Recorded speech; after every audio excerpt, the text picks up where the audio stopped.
സിനിമയുടെ പേര് കേൾക്കുമ്പോൾ തന്നെ നമുക്ക് മനസ്സിലാവും ഒരു വളയാണ് ഇതിനകത്തെ ഒരു പ്രധാന കഥാപാത്രം എന്ന് പറയുന്നത്. ഒരു വളയുണ്ടാക്കുന്ന പ്രശ്നങ്ങളും കാര്യങ്ങളൊക്കെയാണ് ഈ സിനിമയുടെ ഇതിവൃത്തം എന്ന് പറയുന്നത്. അത്ര വലിയ സ്റ്റോറി ലൈനൊന്നുമില്ല, ഒരു സിമ്പിൾ കഥ. ഇത് ഫാമിലി ഓഡിയൻസിന് പറ്റിയ ഒരു സിനിമയായിട്ടാണ് തോന്നിയത്. അതായത് നമ്മൾ ഈ ബാലരമയിലൊക്കെ പണ്ട് വായിക്കുമല്ലായിരുന്നു ചെറുകഥ, ആ ചെറുകഥനെ കുറച്ച് സീരിയസ് ആയിട്ട് എടുത്തിരിക്കുന്നു, ഇത്രേ ഉള്ളൂ.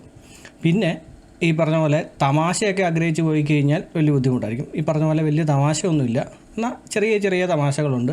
കുറച്ച് സീരിയസ് ആയിട്ട് പോകുന്ന സിനിമയാണ്. പിന്നെ അതുപോലെ തന്നെ ത്രില്ലിങ് എലമെൻറ്റ്സ് ഉണ്ട്. ഫാമിലി ആയിട്ടൊക്കെ പോയി കാണാൻ ഒരു സിനിമ കാണണമെന്ന് ആഗ്രഹമുണ്ടെങ്കിൽ പോയി കാണാം.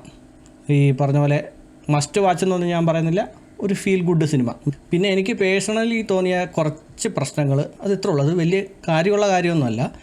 അതായത് കുറച്ച് സ്ലോ മോഷൻസ് ഒക്കെ ഇച്ചിരി കൂടുതൽ പോലെ തോന്നി.